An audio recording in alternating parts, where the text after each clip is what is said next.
They were already saying he would freeze before the snow flew, and the man was building a mountain of brick where a stove ought to go. In the summer of 1887, near a hard little settlement called Mabry Coulee out on the Montana plains, Clemence Ward spent the warm months mixing mortar and laying brick inside his one-room cabin. Not setting a cheap iron stove in the middle of the floor like a sensible man, though.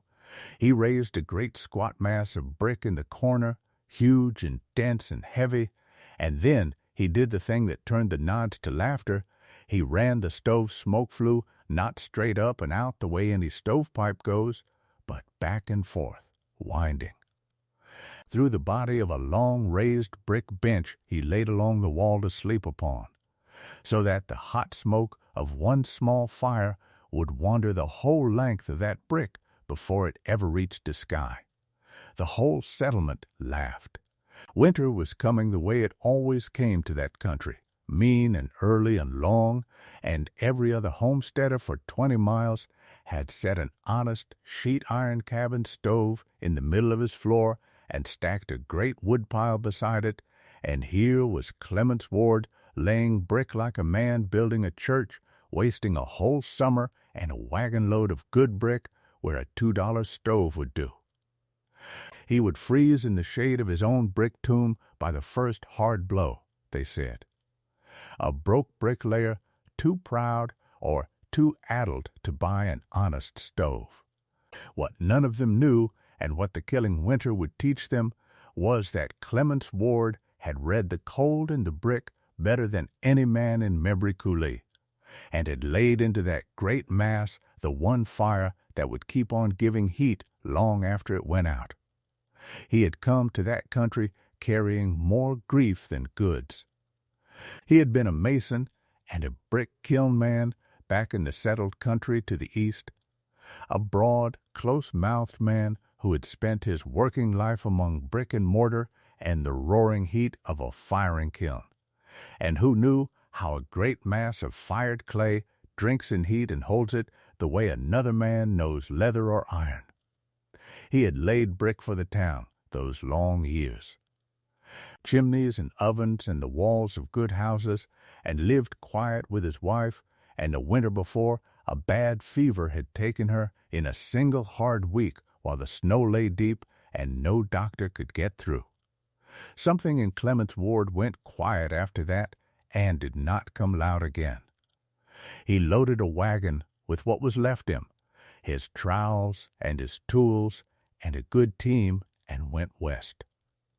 as far from the empty rooms as a man could get, and came on to a cheap quarter section at Mabry Coulee in the Montana Territory in May with a dog that followed the wagon, and a way of thinking about fire and stored heat that no other homesteader in the settlement would ever have guessed. For Clemence Ward had spent his whole working life learning one plain fact, that the whole of his strange stove would be built upon, and the settlers around him had never once stopped to think it through. He had learned it at the kiln and the brick oven in the dead of a dozen winters, and it was this, that a great mass of brick, once it is warmed, holds that warmth and gives it back slowly for hours and hours after the fire is gone. Any baker knows it who has ever raked the coals out of a hot brick oven and found it still baking bread at dawn on the heat soaked into its walls. Any mason knows it who has laid a hand on a great stone hearth and felt it warm still when the coals had been dead since midnight. Fired clay and stone, built up thick and heavy, do not merely pass the fire's heat along, they drink it deep into their own bulk and pay it back out slow, a low, steady warmth that lasts a day and more from a single feeding. And it had come to Clemence Ward, in the long quiet after the fever, that a stove built not thin and quick like sheet iron, but great and heavy like a brick oven, a stove that would hold the heat of one small fire and give it back all night and all the next day, was a stove a freezing man might live by on almost no wood at all. And Clemence Ward, who had spent a lifetime firing kilns and reading how brick takes and holds a heat, knew exactly what made a mass store its warmth and what threw it away. For the storing was not automatic, and this was the part no one in Mabry Coulee understood at all. A thin sheet iron stove warms a room fast and then betrays it. It has no bulk to hold anything, so it glows only while the fire roars and goes stone cold the very hour the wood burns out, and a man must feed it all night long or wake to a frozen room. What stores the heat is mass and a long, slow path for the smoke. A stove must be built great and dense and heavy, so its own bulk holds a deep, warm heart the cold cannot quickly reach, and the hot smoke must not be let to rush straight up and out, carrying most of the fire's heat away up the chimney, but must be led the long way round, back and forth through the body of the brick, so it gives up nearly all its heat into the mass before it escapes. Set a thin iron box in the middle of the floor and let it smoke bolt straight out, and the heat is gone the moment the fire dies. Every homesteader half knew that a brick oven stayed hot, but only a man who had truly worked the brick knew that the great mass and the long, slow smoke path were the whole of it, and that a stove, built huge and heavy with its flue threaded back and forth through a solid brick bench, would be the deepest, densest heat store a man could lay, a warmth that gave back long after the fire was cold. So it came to Clemence Ward that if he raised a great mass of brick and ran its flue winding through a heavy brick bench and lit but one small fire in it of an evening, he would have a stove that fed him heat all through the long night and the next day, and asked for almost nothing. One short fire, a few sticks, no all-night feeding. A slow, steady warmth radiating out of the brick, while the killing cold spent itself harmless on the walls outside. Where the iron stove men would sit up feeding a hungry box all night and still wake to a cold, dead room, Clemence Ward meant to build a stove that stored a day's warmth in an evening's fire. It was, though he laid it from a Russian pattern half-remembered off an old immigrant kiln man he had once worked beside, a masonry heat battery, a great brick stove that took one fire deep into itself and gave it back low and long, and he set out that May to build one in the corner of a Montana cabin. He began, to the settlement's mild approval, by raising a plain enough one-room cabin of logs. And any homesteader riding by nodded to see it, for a man building himself a tight log house before winter was only being provident. Then he did the thing that turned the nods to laughter. Instead of knocking together a stovepipe and setting a cheap sheet iron stove in the middle of the floor like a sane man, he backed his wagon up to the door and began to haul brick. He had fired and hauled load after load of good hard brick, more brick than a man could want for 3 chimneys, and he began to lay it in the corner, mixing his mortar and setting his courses true, building up a great squat mass far bigger than any stove had a right to be. All through June and into July he laid his brick, course on course, shaping the great firebox low in the mass and then leading the flue up and over and back, winding it through the long raised bench he built along the wall, a bench a man could lay his blankets on and sleep warm upon, before he let the smoke turn at last for the chimney. His honest log cabin sprouted a mountain of masonry in its corner, and the laughter grew with every course he laid. The work of it was long and slow and heavy, and it made the mockery worse, because from the road it looked like nothing but a broke bricklayer too proud to buy a stove, laying up a monument to his own foolishness through the whole of the warm months. And all the while the sensible thing lay right there in plain sight. Buy a sheet iron stove for $2, set it up in an afternoon, and be done. And Clemence Ward turned his back on the easy finish every day to mix another batch of mortar and lay another course of brick. When a man riding by said a stove was meant to be iron and quick and cheap, not a summer's masonry a man could not even move, Clemence answered that iron was quick to warm and quicker to die, and that his brick would be throwing heat at dawn when their iron stoves stood cold and dead since midnight, and the man rode off certain the bricklayer had lost his reason along with his wife. Clemence Ward knew exactly why he laid every course of that great mass dense and heavy and ran the flue the long way round, and there was not another soul in Mabry Coulee who could have told you. The laughter had a leader, and his name was Alton Griggs.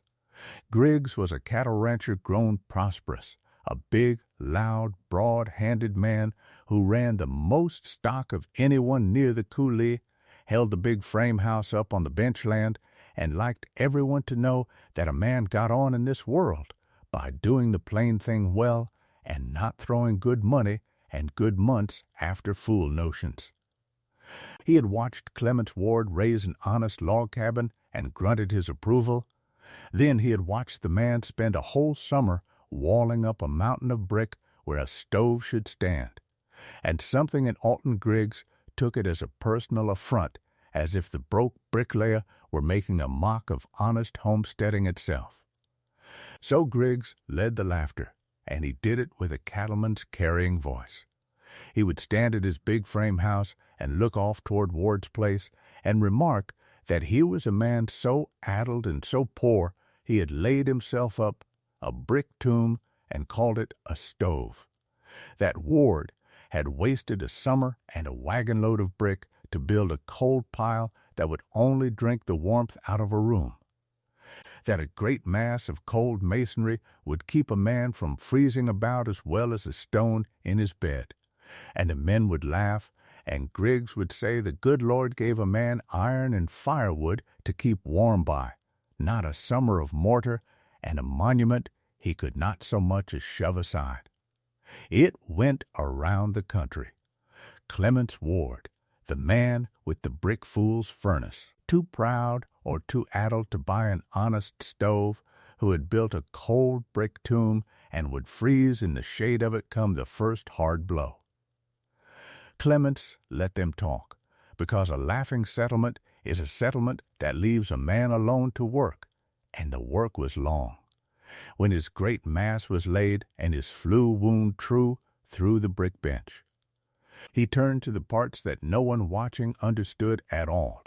because they were the parts that let the stored heat do its work and made one small fire go so far. He built the firebox low and tight, so the fire burned hot and clean and drove its heat up hard into the mass, and he fitted a good iron door and a damper he could close the moment the fire had burned to coals,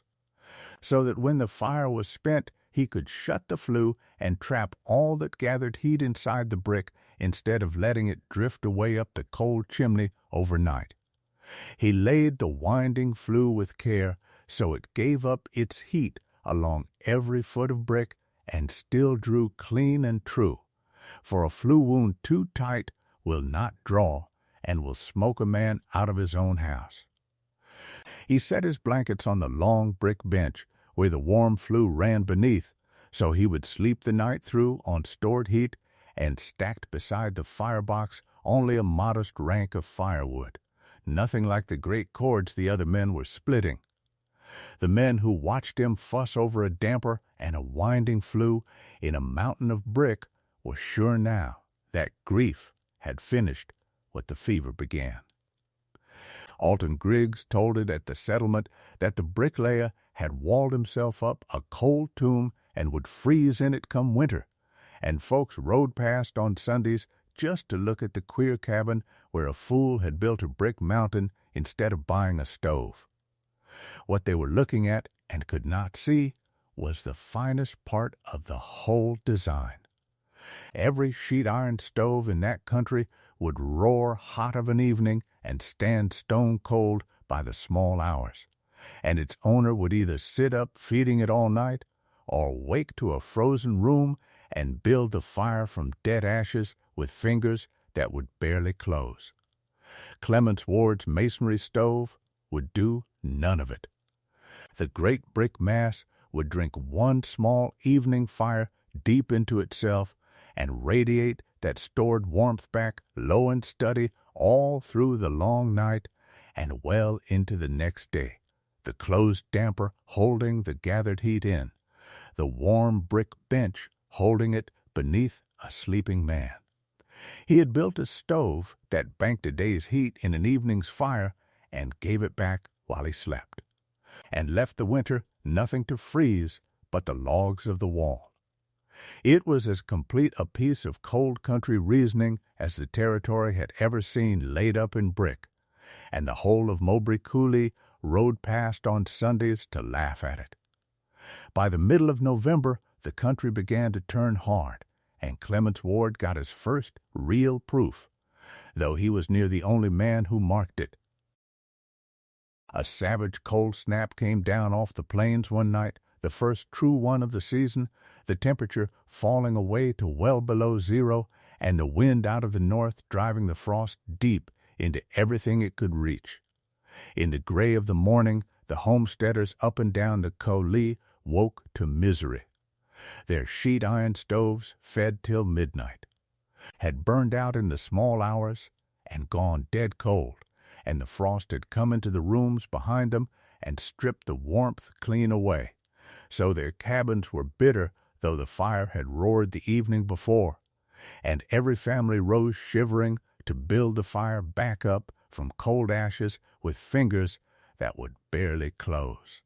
That was the plain price of an iron stove in a cold snap on the plains, and every homesteader in the territory paid it. Clemence Ward did not. He rose in his cabin and laid a bare hand against the great brick mass in the corner, the thing a mason does by habit to feel the heat left in a fired thing, and the brick was not cold, it was warm. Warm as a brick oven is warm hours after the coals are raked, the stored heat of the evening's one small fire radiating steady out of the mass, though the firebox had gone dark and dead since before he slept. His room was mild and easy, and the long brick bench where he had slept was warm to his hand along its whole length, and he had not lit a fire since the evening before. He did not smile much, Clemence Ward, not since the winter the fever took his wife, but he smiled at that. His neighbors were building fires with frozen fingers in cold dead rooms. His brick was warm and his firebox was dark. It was working. There is a particular loneliness in being the only man in a country who believes a true thing, and Clemence Ward had lived in it all that summer. Doubled now by the other loneliness he carried out of that hard, cold week the winter before. On the clear nights of that late autumn, with the first proof behind him and the great test still ahead, he would sit in the warm cabin with his firebox dark and go back over the whole of it in his mind, the way a man checks a sum he has staked his life on. There was no book for what he had built, only a pattern half remembered off an old kiln man and the plain thing his own hands had taught him at 1,000 firings, that a great mass of brick holds a heat and gives it back slow for a day and more, and on the cold nights that fact was the only voice in the whole of Mabry Coulee that agreed with him.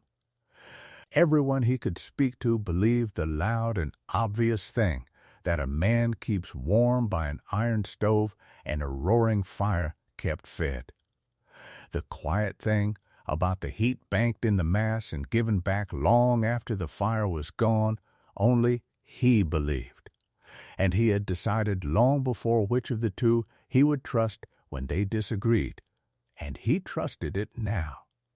and laid his blankets on the warm brick bench and slept easy while the frost cracked the logs outside. He told no one,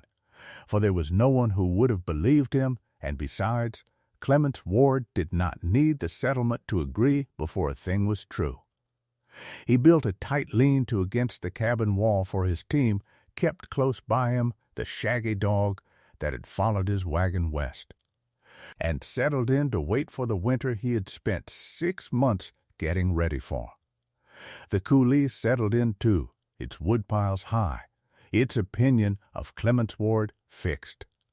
He was the broke bricklayer with the brick fool's furnace who had built a coal tomb instead of buying a stove, and when the killing cold came, they expected, in the way people expect such things without quite wishing them, to find him frozen stiff in the shade of the useless mountain of brick he had wasted his summer on. The first killing cold came in the second week of December, and it did not come alone.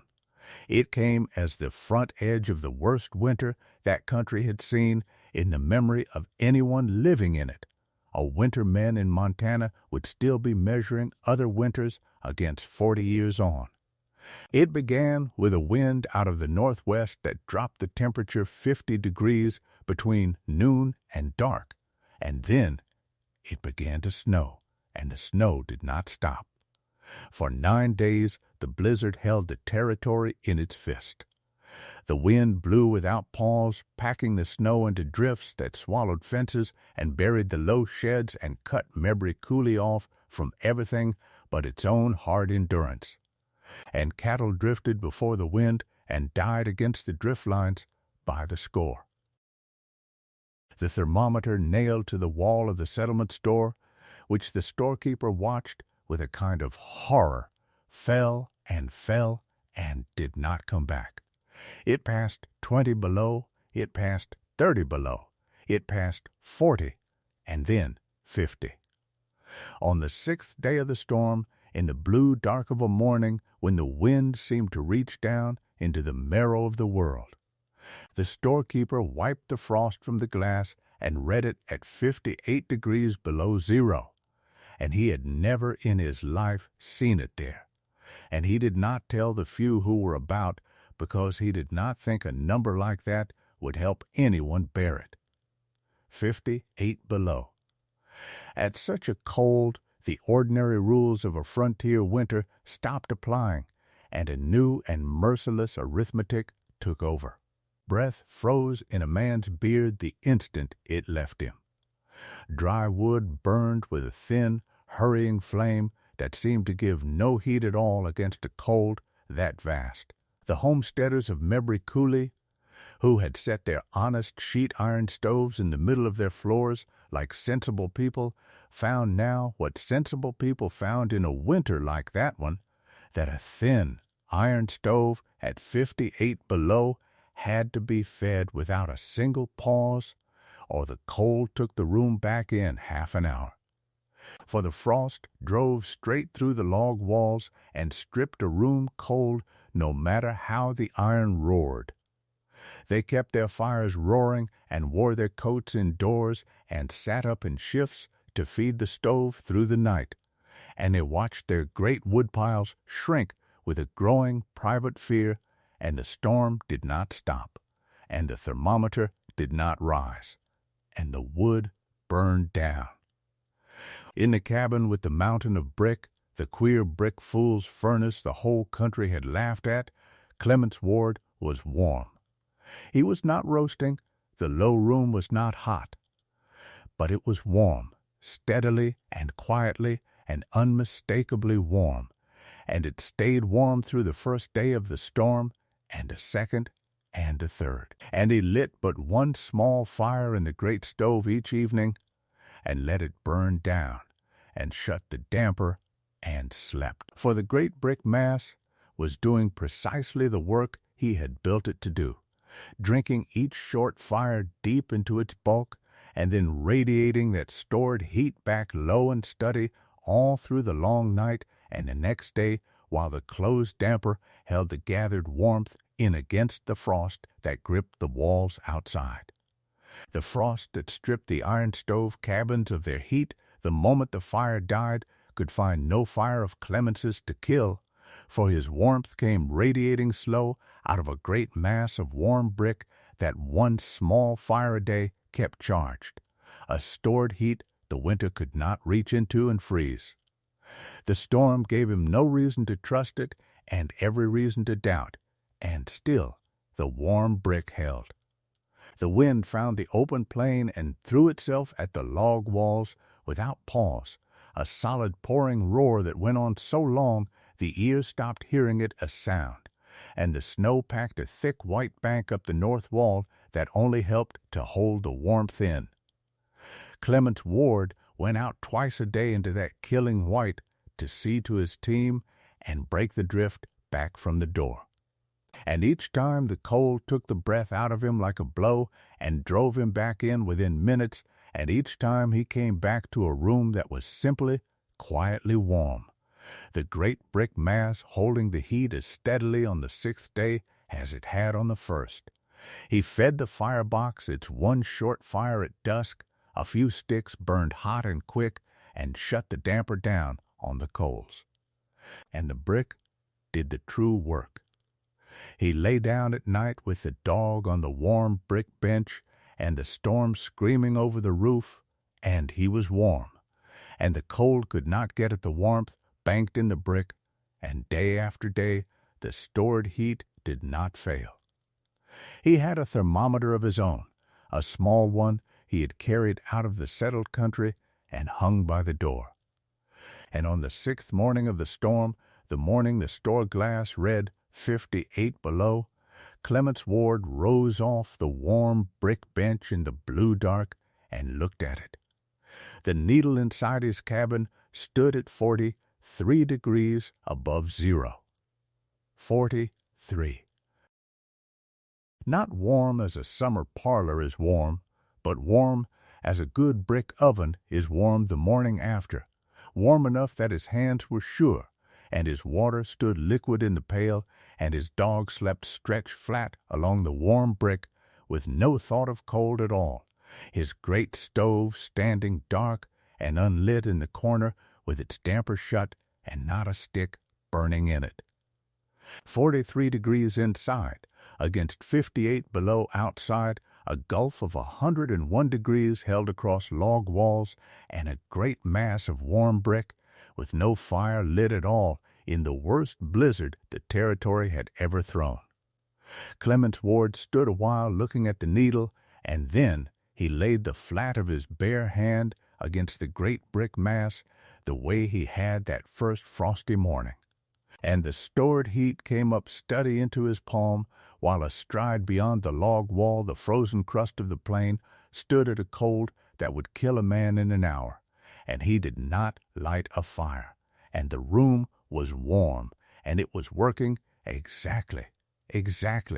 as he had known 6 months before that it would. Up on the benchland, the reckoning had come to Alton Griggs.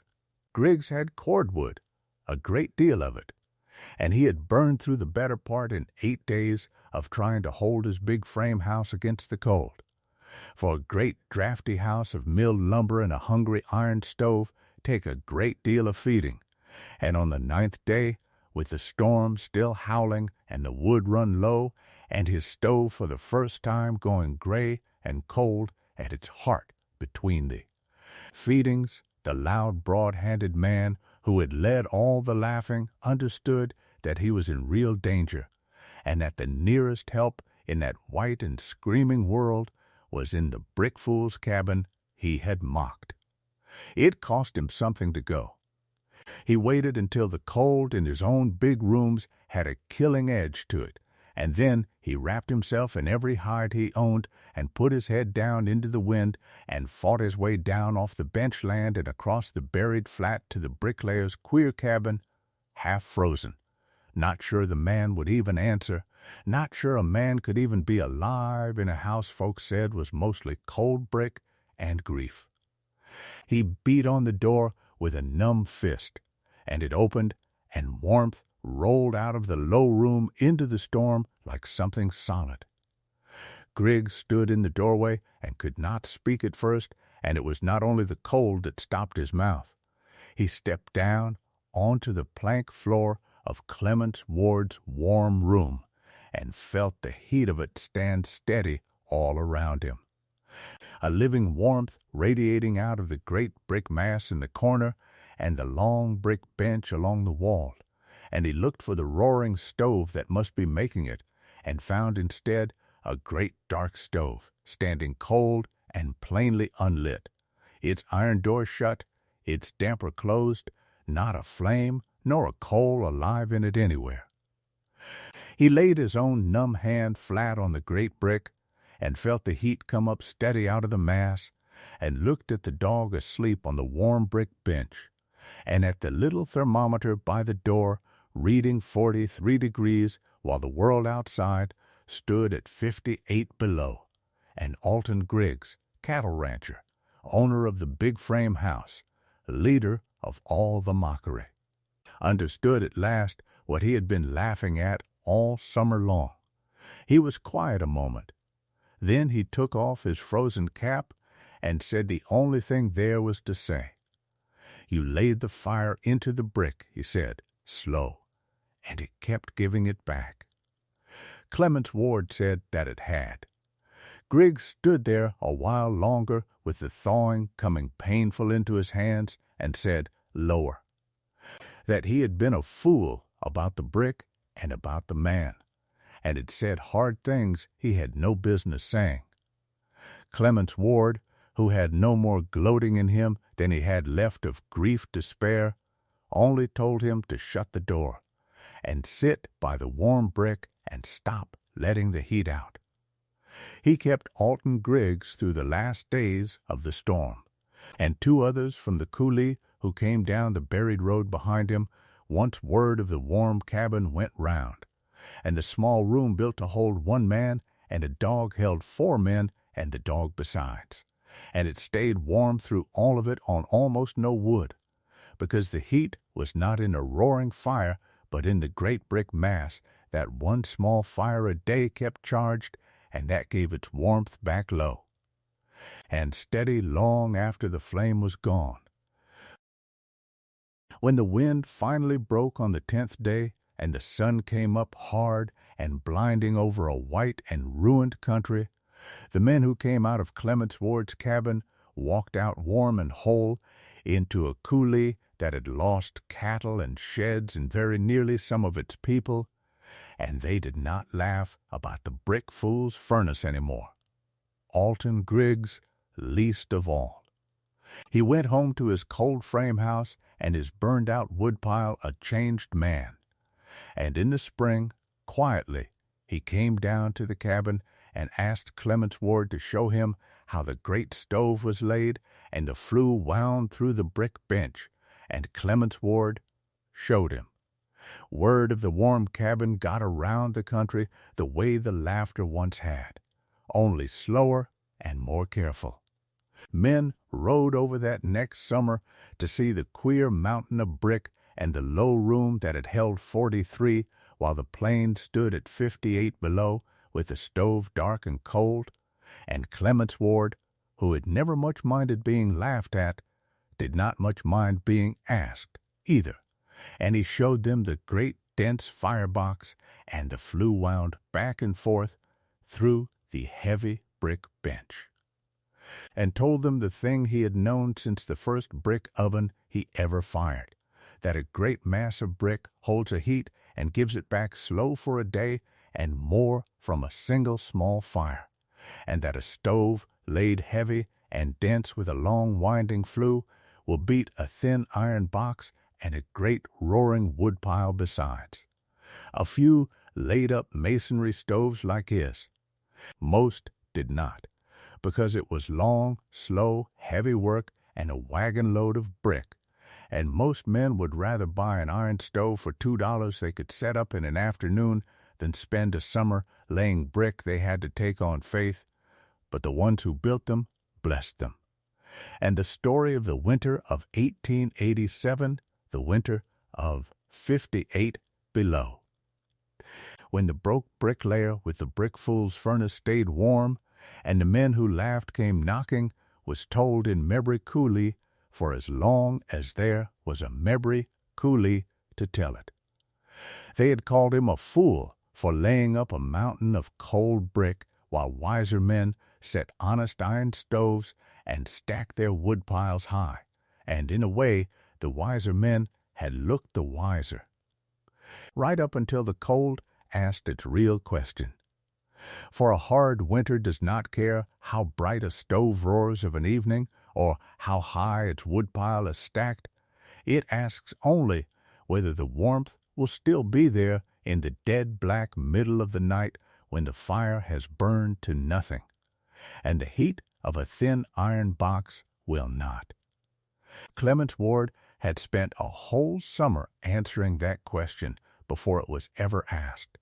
laying a day's warmth into a mass of brick that one small fire could charge and that gave it back long after the flame was cold, and leaving the winter nothing to freeze but the logs of the wall. And when the killing winter came and asked, his answer was already laid up in the brick, and it was warm. And it held. As the old kiln men used to say of the brick oven that bakes bread at dawn on a fire raked out at dark, it is not the flame you can see that keeps you, but the heat you have banked deep enough to last the night. Clemence Ward had banked his fire the way he had banked the heat in 1,000 firings, and on the morning it fell to 58 below. The slow, warm giving of the brick never once let the cold come in.